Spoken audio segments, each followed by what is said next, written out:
Breaking news చూస్తున్నాం. ఇటు ముఖ్యమంత్రి రేవంత్ రెడ్డి చిట్ చాట్లో జీవన్ రెడ్డి పైన సెన్సేషనల్ కామెంట్స్ చేశారు. జీవన్ రెడ్డి చేసిన వ్యాఖ్యలపై నేను స్పందించను అంటూ ఆయన మాట్లాడుకొచ్చారు. సీనియర్లకు అవమానం జరిగిందంటూ ఇటు కేటీఆర్ మాట్లాడుతున్నారు.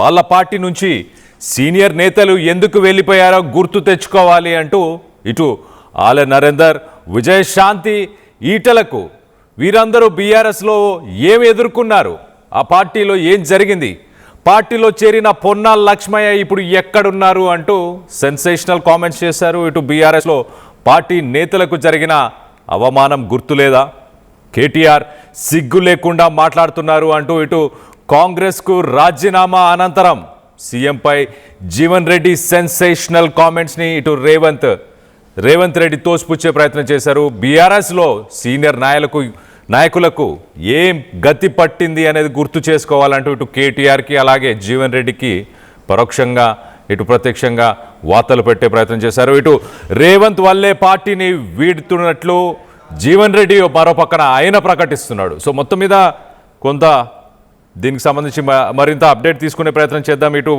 కాంగ్రెస్ నుంచి ఏమనుకుంటున్నారు, ఇటు జీవన్ రెడ్డి అయితే నిన్న కేసీఆర్ని కలుస్తూ కేసీఆర్తో పని చేయడం చాలా సంతోషంగా ఉంది అంటూ 40 సంవత్సరాలు కలిసి వర్క్ చేశాము, ఇటు రాజకీయాల్లో ఉన్నాము, ఒకరిపై ఒకరం పోటీ కూడా చేసుకున్నాము, మొత్తం మీద ఇప్పుడు రానున్న రోజుల్లో కలిసి పనిచేసే ఆలోచనలో ఉన్నట్టు పార్టీలో ఎప్పుడు జాయిన్ అవుతారు, మరి బీఆర్ఎస్కి సంబంధించిన ప్రిలిమినరీ మీటింగ్లో ఆయన జాయిన్ అయ్యే అవకాశం ఉందా, దీనికి సంబంధించి ఇటు కాంగ్రెస్లో ఏం చర్చ నడుస్తుంది, నిన్న చిట్ చాట్లో సీఎం రేవంత్ రెడ్డి ఏం మాట్లాడారు, దీనికి సంబంధించి లేటెస్ట్ అప్డేట్ తీసుకునే ప్రయత్నం చేద్దాం.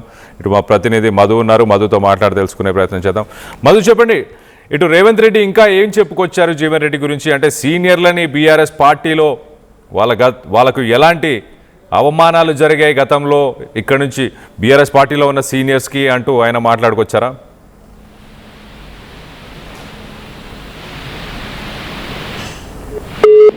రైట్, మరి కాసేపట్లో మధుని కనెక్ట్ అయ్యే ప్రయత్నం చేద్దాం. మళ్ళీ ఇటు ఒక్కసారి మనం చూస్తే కనుక రేవంత్ రెడ్డి జీవన్ రెడ్డి గురించి అసలు మాట్లాడదలుచుకోలేదు, సీనియర్స్కి ప్రాధాన్యత ఇవ్వాల్సిన ప్రాధాన్యత నేను ఖచ్చితంగా ఇచ్చాను అంటూ ఆయన చెప్పుకొచ్చే ప్రయత్నం చేశాడు. అలాగే ఇటు బీఆర్ఎస్లో సీనియర్స్ పరిస్థితి ఏంటి అనేది కూడా చెప్పుకొచ్చే ప్రయత్నం చేశారు. ఇటు జీవన్ రెడ్డి ఆయన ఏం మాట్లాడుతున్నారు ఒక్కసారి ఆయన గురించి ఆయన మాటల్లోనే వినే ప్రయత్నం చేద్దాం.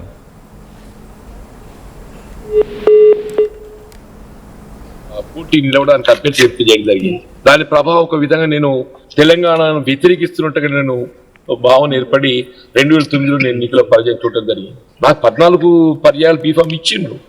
Definitely I feel proud of it. ఏ అభ్యర్థిని కానీ ఎన్నికలు పోటీ చేసే అవకాశం కల్పించడము వారి సమర్థతను బట్టి ఉంటుంది.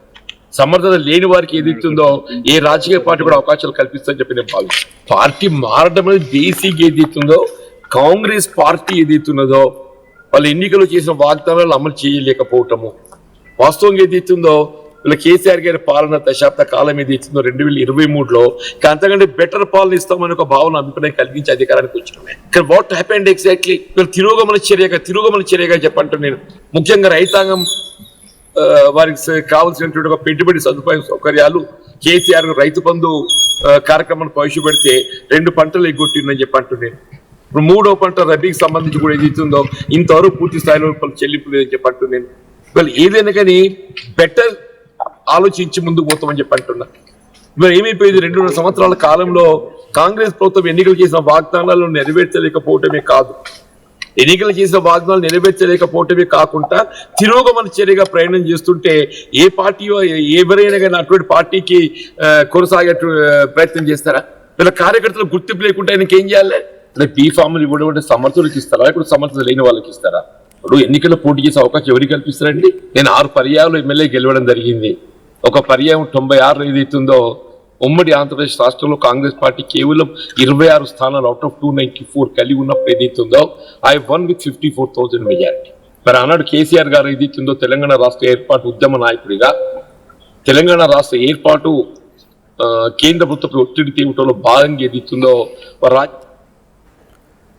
ఇటు కాంగ్రెస్ పార్టీ 14 సార్లు బీఫామ్ ఇచ్చింది అన్న ప్రశ్నకి తాను సమర్థవంతులకు మాత్రమే ఆ బీఫామ్ని ఇస్తారు కదా, గెలిచే క్యాండిడేట్స్కి, ఆ స్టామినా ఉన్న క్యాండిడేట్స్కి నాకు ఉంది కాబట్టి ఇచ్చారు, నాకేం ఫేవర్ చేయలేదు అంటూ చెప్పుకొచ్చే ప్రయత్నం చేశారు. అలాగే కాంగ్రెస్ పార్టీ ఏం చేసింది, 2.5 సంవత్సరాల వాళ్ళ పాలన కావచ్చు, వాళ్ళు మాట్లాడిన వాగ్దానాల గురించి కూడా ఆయన ప్రశ్నించే ప్రయత్నం చేశారు. దీనికి సంబంధించి మరింత అప్డేట్ తీసుకుందాం. ముఖ్యమంత్రి రేవంత్ రెడ్డి ఏమన్నారు చిట్ చాట్లో, దీనికి సంబంధించి మా ప్రతినిధి మధు ఉన్నారు, మధుతో మాట్లాడి తెలుసుకునే ప్రయత్నం చేద్దాం. మధు చెప్పండి, చిట్ చాట్లో ఇటు జీవన్ రెడ్డి చూస్తేనేమో 2.5 సంవత్సరాలు పాలన ఎలా ఉంది, ఏం వాగ్దానాలు చేశారు, అలాగా నేను సమర్థవంతుణ్ణి కాబట్టి నాకు బీఫామ్ 14 సార్లు ఇచ్చారు కదా అంటూ చెప్పుకొచ్చే ప్రయత్నం చేస్తున్నాడు.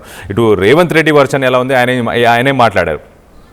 నిన్న సిడబ్ల్యూసి సమావేశానికి హాజరయ్యారు. కాంగ్రెస్ పార్టీకి సంబంధించినటువంటి సమావేశంలో మొత్తం 3 అంశాలపైన ముఖ్యమంత్రి రేవంత్ రెడ్డి ఢిల్లీలో చిట్చాట్ చేసినట్టుగా తెలుస్తా ఉంది. చాలా స్పష్టంగా, ఒకటి మహిళా రిజర్వేషన్, తర్వాత రెండోది డీలిమిటేషన్, దేశవ్యాప్తంగా జరిగినటువంటి నియోజకవర్గాల పునర్విభజనకు సంబంధించి, తర్వాత మూడవది రాష్ట్ర రాజకీయాలకు సంబంధించినటువంటి అంశాలపైన, ఇంకా కొన్ని అంశాలపైన ఆయన రెస్పాండ్ అయ్యే ప్రయత్నం చేశారు. చాలా స్పష్టంగా డీలిమిటేషన్ గురించి ఆయన కాస్త ఘాటుగానే రెస్పాండ్ అయ్యారు. ఇప్పుడు పెంచుతున్నటువంటి సీట్ల శాతంతో సౌత్ ఇండియా, దక్షిణాది రాష్ట్రాలు నష్టపోతాయి. 50% సీట్ల శాతం పెంచడంతో, ప్రస్తుతం ఉన్నటువంటి సీట్ల శాతంతో ఇక్కడ చాలా తక్కువ సంఖ్యలో పెరిగే అవకాశం ఉంది. ఇప్పుడు యూపీ, రాజస్థాన్, మధ్యప్రదేశ్ ఇట్లా కొన్ని రాష్ట్రాలు ఏవైతే ఉన్నాయో, బీహార్ ఇట్లాంటి రాష్ట్రాల్లో పెరిగేటువంటి సీట్ల శాతం అమాంతం డబల్ అయ్యే అవకాశం ఉంది. ఇక్కడ మాత్రం 50% పెరుగుతారు. సో వ్యత్యాసం దక్షిణాది రాష్ట్రాలకు, ఈశాన్య అటు ఉత్తరాది రాష్ట్రాలకు తీవ్ర వ్యత్యాసం పెరిగిపోయి, దక్షిణాది రాష్ట్రాలకు సంబంధించినటువంటి సపోర్ట్ లేకుండానే సొంతంగా కేంద్రంలో ప్రభుత్వం ఏర్పాటయ్యేటువంటి సిచ్యువేషన్ క్రియేట్ అవుతుంది, అంతరం పెరిగిపోతుంది. ఇప్పటికే సౌత్ రాష్ట్రాల పైన తీవ్రమైనటువంటి వ్యత్యాసం చూపిస్తా ఉన్నాయి కేంద్రంలో ఉన్నటువంటి ప్రభుత్వాలు. కాబట్టి ఇది మరింత పెరిగే అవకాశం ఉంది అనేటువంటి స్టేట్మెంట్ చేశారు. దీనిపైన సౌత్ నుంచి వాయిస్ గట్టిగా వినిపిస్తాం. సిడబ్ల్యూసీ లో కూడా ఇదే అంశాన్ని క్లారిటీగా కాంగ్రెస్ పార్టీ నాయకులకు వివరించే ప్రయత్నం చేశారంటూ స్టేట్మెంట్ చేశారు. దాంతో పాటు మహిళా రిజర్వేషన్ అంశం పైన, ఇప్పటికిప్పుడు మహిళా రిజర్వేషన్ ఇమీడియట్ గా చేయాల్సినటువంటి అవసరం కేంద్రానికి ఏముందంటే, 5 రాష్ట్రాల ఎన్నికలు ఉన్నాయి, దాంట్లో లబ్ధి పొందాలనే ఏకైక రీజన్ తో చేస్తా ఉంది. అసలు మహిళా రిజర్వేషన్ అనేటువంటిది కాంగ్రెస్ బ్రెయిన్ చైల్డ్, అది కాంగ్రెస్ తీసుకొచ్చింది, మేము వ్యతిరేకం కాదు, కానీ ఎన్నికలను దృష్టిలో పెట్టుకుని తీసుకురావడం పైన మేము క్వశ్చన్ చేస్తున్నామంటూ స్టేట్మెంట్ చేస్తూనే రాష్ట్ర రాజకీయాల పైన కూడా ముఖ్యమంత్రి రేవంత్ రెడ్డి మాట్లాడారు. ముఖ్యంగా జీవన్ రెడ్డి కాంగ్రెస్ పార్టీని విడి బీఆర్ఎస్ చూడడం, రీసెంట్ గా కేటీఆర్ ఆయన ఇంటికి వెళ్ళడం, ఇప్పుడు ఆయన కేసీఆర్ ని కలవడం, లంచ్ మీటింగ్ లో దాదాపు 5 గంటల సేపు సమావేశం అయిన తర్వాత ఆయన చేసినటువంటి స్టేట్మెంట్ పైన ఆయన ఎగ్జాంపుల్ చెప్పాడు. దేశం చిన్నయ్య కానీ, ఆలెండ్ నరేంద్ర కానీ, ఈటల రాజేంద్ర కానీ, ఇంకా మిగతా వాళ్ళ సంగతి ఎట్లా ఉందో మీకు తెలుసు కదా. గతంలో వాళ్ళను పార్టీలో జాయిన్ అయిన తర్వాత పొన్నాల లక్ష్మయ్య పార్టీలో జాయిన్ అయినా కనిపిస్తున్నాడా బీఆర్ఎస్ పార్టీలో, కనీసమైన ఎవరికైనా బీఆర్ఎస్ లో ఉన్నట్టు తెలుస్తుందా అనేటువంటి స్టేట్మెంట్ మళ్ళీ ఆయన కాస్త హార్ష్ కామెంట్ చేశారు. ఒక రకంగా చెప్పాలంటే this is the last supper అనేటువంటి ఒక స్టేట్మెంట్ ఇచ్చారు. సినిమా టైటిల్ తో జీవన్ రెడ్డిని కంపేర్ చేస్తూ చెప్పారు. లాస్ట్ యుద్ధం ఆయన వేసేటువంటిది చివరి పోరాటం అంటూ స్టేట్మెంట్ చేశారు. సో ఆ జీవన్ రెడ్డి విషయంలో మొత్తానికి రేవంత్ రెడ్డి రెస్పాండ్ అయ్యారు. బీఆర్ఎస్ లో పోయినటువంటి వారికి భవిష్యత్తు ఏం లేదు అనేటువంటి విధంగా మాట్లాడేటువంటి ప్రయత్నం చేశారు రేవంత్ రెడ్డి. దాంతో పాటు ఇంకా కొన్ని అంశాలపైన కూడా, గద్దర్ విషయానికి సంబంధించి కూడా ఆయన స్టేట్మెంట్ చేశారు. అసలు కిషన్ రెడ్డి గద్దర్ని కలిసినటువంటి విషయం కనీసం తెలుసా తెలియదా అనేటువంటి స్టేట్మెంట్ చేశారు. సో ఇలా అన్ని అంశాలను మాట్లాడుతూనే ప్రస్తుతం ఉన్నటువంటి మంత్రుల గురించి కూడా రెస్పాండ్ అయ్యారు రేవంత్ రెడ్డి. కేబినెట్ లో ఉన్నటువంటి తుమ్మల నాగేశ్వరరావు, జూపల్లి కృష్ణారావు వాళ్ళిద్దరూ గతంలో బీఆర్ఎస్ పార్టీలో మంత్రులుగా ఉండి ఓడిపోతే వాళ్ళ పైన గెలిచినటువంటి వారిని బీఆర్ఎస్ పార్టీలో జాయిన్ చేసుకున్నటువంటి చరిత్ర బీఆర్ఎస్ పార్టీకి ఉంది. కనీసం వాళ్ళు వార్డు మెంబర్లను కూడా డిసైడ్ చేయలేనటువంటి సిచ్యువేషన్ క్రియేట్ అయిందంటే అర్థం చేసుకోవచ్చు బీఆర్ఎస్ లో ఎట్లా ఉంటుంది పోయిన వాళ్ళ పరిస్థితి. సో జీవన్ రెడ్డి కూడా అట్లే ఉంటుంది అనేటువంటి స్టేట్మెంట్ చేశారు. సో దాంతో పాటు చాలా కీలకంగా ఆయన మాట్లాడిందంటూ డీలిమిటేషన్ కి సంబంధించి, చిన్న రాష్ట్రాలు మరీ చిన్నగా అయిపోతాయి, పెద్ద రాష్ట్రాలు మరీ పెద్దగా అయిపోతాయి, వాళ్ళ సంఖ్య పెరుగుతుంది, దక్షిణాది రాష్ట్రాల సపోర్ట్ లేకుండానే కేంద్రంలోకి వచ్చే అవకాశం ఉంటుంది, దీన్ని వ్యతిరేకిస్తాం. ఎట్లయితే గతంలో వ్యవసాయ చట్టాలు ఫార్మర్స్ లాస్ తెచ్చి బ్యాక్ స్టెప్ వేసిందో కేంద్రం, ఇప్పుడు కూడా మేము చెప్పినట్టు మా నిర్ణయాలను పరిగణలోకి తీసుకోకపోతే దీన్ని కూడా డిలిమిటేషన్ నిర్ణయాన్ని కూడా వెనక్కి తీసుకునేలాగా పెద్ద ఎత్తున ఉద్యమాన్ని తీసుకొస్తామనేటువంటి స్టేట్మెంట్ రేవంత్ రెడ్డి ఢిల్లీ వేదికగా చిట్ చాట్ చేయడంతో కాస్త చర్చ కొనసాగుతుంది. Kalyan. Right Madhu, thanks for the latest update. So మొత్తం మీద ఇటు ముఖ్యమంత్రి చిట్ చాట్లో డిలిమిటేషన్ గురించి, అలాగే ఉమెన్స్ రిజర్వేషన్ గురించి, మరియు బీఆర్ఎస్లో సీనియర్స్ పరిస్థితి ఎలా ఉంది, గతంలో ఉన్న సీనియర్స్ ఈటాల రాజేందర్, ఇటు జూపల్లి కావచ్చు, అలాగే ఇప్పుడున్న మంత్రి తుమ్మల నాగేశ్వరరావు కావచ్చు, వీరందరూ బీఆర్ఎస్లో ఉన్నప్పుడు వాళ్ళ పరిస్థితి ఎలా ఉంది, అట్లీస్ట్ ఒక వార్డు మెంబర్ని కూడా వాళ్ళు ఎన్నుకోలేని పరిస్థితి, అంటే వాళ్ళు ప్రమోట్ చేయలేని పరిస్థితి. అలాంటి పరిస్థితులు ఇటు జీవన్ రెడ్డికి కూడా ఎదుర్కోబోతున్నాడు అంటూ ఇటు రేవంత్ రెడ్డి సెన్సేషనల్ కామెంట్స్. మరోపక్కన జీవన్ రెడ్డి మనం చూస్తే కనుక చాలా క్లియర్గా కాంగ్రెస్ పార్టీ 2.5 సంవత్సరాలు ప్రజలకు ఇచ్చిన వాగ్దానాలని నిలబెట్టుకోలేకపోయింది. ఎట్ ద సేమ్ టైం ఇటు రేవంత్ రెడ్డి గవర్నెన్స్ గురించి కావచ్చు, అలాగే ఇటు యువత గురించి, ఇటు మరీ ముఖ్యంగా ఫార్మర్స్ గురించి, ఇటు రైతుల గురించి, రైతులకు ఇచ్చిన రైతు భరోసా, వీటన్నిటి గురించి కూడా ఆయన మాట్లాడే ప్రయత్నం చేశాడు. అందుకే నేను కేసీఆర్తో పనిచేయాలనుకుంటున్నాను అని చెప్పుకొచ్చే ప్రయత్నం చేశాడు. సో మొత్తం మీద దీనికి సంబంధించి మీరేమనుకుంటున్నారు? నిజంగానే బీఆర్ఎస్లో సీనియర్స్కి ఆ వాల్యూ దక్కట్లేదా? ఇటు రేవంత్ రెడ్డి మాటలతో మీరు ఏకీభవిస్తున్నారా, లేకపోతే జీవన్ రెడ్డి ఏదైతే కాంగ్రెస్ పరిపాలన గురించి మాట్లాడుతున్నారో దాని గురించి మీ అభిప్రాయాలు ఏంటనేది కింద కామెంట్ రూపంలో తెలియపరచండి. Thank you.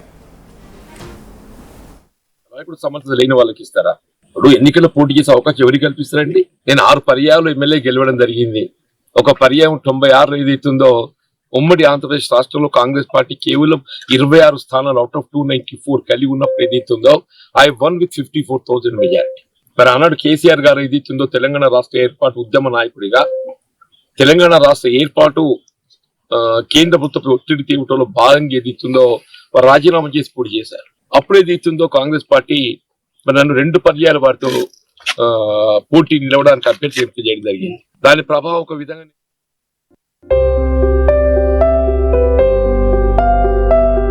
చిన్న చిన్న ఆనందాలు 35 ఏళ్లుగా నా జీవితంలో లేవు.